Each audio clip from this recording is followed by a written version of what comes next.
रात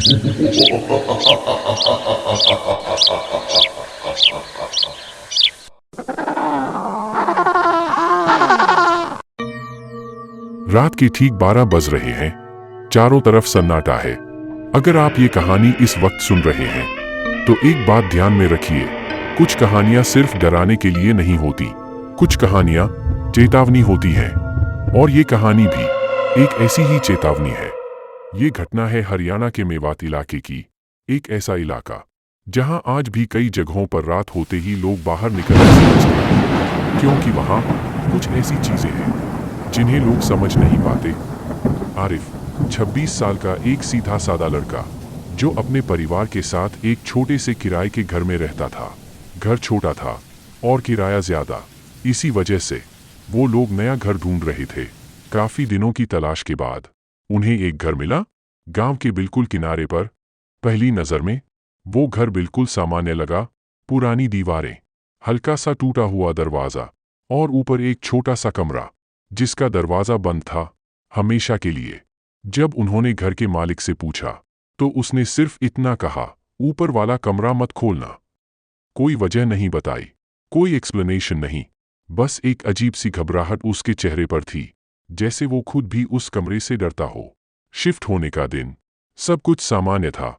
सामान अंदर रखा गया, घर साफ किया गया और धीरे धीरे वो जगह घर जैसी लगने लगी।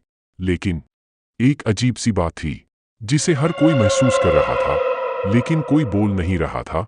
वो घर अजीब तरह से शांत था, इतना शांत कि अपनी सांसों की आवाज भी सुनाई दे, और ऐसा लगता था जैसे कोई उन्हें देख रहा हो, हर समय, हर जगह से।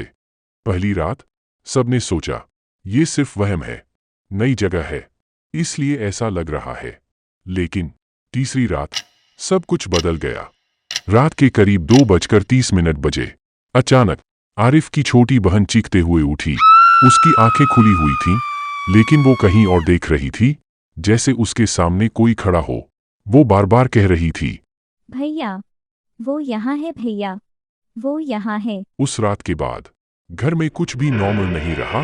दरवाजे अपने आप खुलने लगे, खिड़कियां बिना हवा के हिलने लगीं, और सबसे डरावनी बात, आईनों में कभी कभी कोई और भी दिखता था, कोई जो वहां होना नहीं चाहिए था। एक रात आरिफ अकेला कमरे में बैठा था। लाइट जल रही थी, सब कुछ शांत था, लेकिन उसे लगा जैसे कोई उसके पीछे खड़ा है। उसने धीरे से आईने में देखा, और जो उसने देखा उसने उसकी जिंदगी बदल दी। आईने में उसके पीछे एक लंबा काला साया खड़ा था। उसकी आंखें जल रही थीं और वो धीरे धीरे मुस्कुरा रहा था। उस रात आरिफ सो नहीं पाया, क्योंकि अब उसे पता चल चुका था कि वो जिस घर में रह रहा है वो खाली नहीं है। उस रात के बाद आरिफ ने किसी को कुछ नहीं बताया, क्योंकि उसे खुद यकीन नहीं हो रहा था कि उसने जो देखा वो सच था। लेकिन अगले ही दिन उसे एहसास हो गया कि ये सिर्फ शुरुआत थी। सुबह जब वो उठा तो घर में एक अजीब सी चुप्पी थी, जैसे कोई बोलना नहीं चाहता। उसकी माँ किचन में थी, लेकिन बिना वजह बार बार पीछे मुड़कर देख रही थी। पिता बाहर बैठे थे, लेकिन उनकी आंखों में डर साफ दिख रहा था। और सबसे अजीब, उसकी छोटी बहन, वो एक कोने में बैठी थी और धीरे धीरे मुस्कुरा रही थी। आरिफ उसके पास गया और पूछा, क्या हुआ? वो अभी भी यही है। आरिफ के शरीर में सिहरन दौड़ गई। उसने पूछा, कौन? इस बार उसने धीरे से उसकी तरफ देखा और कहा, जो रात में आया था। उस दिन के बाद घर का माहौल बदल गया। अब सिर्फ आवाजें नहीं आती थीं, अब एहसास होता था जैसे कोई हर वक्त उनके साथ है। आरिफ जब अकेला होता तो उसे लगता जैसे कोई उसके पीछे खड़ा है, लेकिन जैसे ही वो पलटता वहां कोई नहीं होता। रात होते ही घर और भी अजीब हो जाता। हल्की हल्की खरोंच की आवाज आती, जैसे कोई अंदर से बाहर निकलने की कोशिश कर रहा हो। एक रात करीब 3 बजे आरिफ की आंख फिर से खुली। इस बार आवाज उसके कमरे से नहीं, बल्कि ऊपर वाले कमरे से आ रही थी।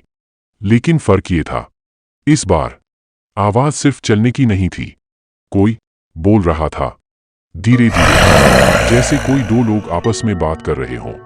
जबकि आरिफ ने हिम्मत जुटाई और धीरे धीरे सीढ़ियों की तरफ बढ़ा। हर कदम के साथ उसका डर बढ़ता जा रहा था, लेकिन इस बार कुछ अलग था। ऊपर वाले कमरे का दरवाजा खुला हुआ था, जबकि किसी ने उसे छुआ भी नहीं था। अंदर से ठंडी हवा आ रही थी और साथ में वही फुसफुसाहट। आरिफ वहीं रुक गया, उसके पैर जैसे जम गए हों। लेकिन उसके दिमाग में एक अजीब सी आवाज आ रही थी, जैसे कोई उसे मजबूर कर रहा हो। अंदर जाने के लिए उसने बिना सोचे। एक कमरा पहले से अलग था। दीवारों पर काले निशान और गहरे हो चुके थे, और फर्श पर कुछ अजीब से निशान बने हुए थे, जैसे कोई घसीटते हुए चला हो। और तभी दरवाजा उसके पीछे बंद हो गया। आरिफ ने तुरंत पलटकर देखा और दरवाजा खोलने की कोशिश की, लेकिन वो नहीं खुला। आरिफ धीरे धीरे पलटा, और इस बार वो चीज सिर्फ साया नहीं, वो बिल्कुल सामने खड़ी थी। लंबी, काली, उसका शरीर इंसान जैसा, लेकिन चेहरा पूरी तरह अंधेरा, जैसे वहां कुछ था ही नहीं, सिर्फ दो जलती हुई आंखें जो सीधे आरिफ को देख रही थीं। आरिफ पीछे हटने लगा, लेकिन पीछे दीवार थी।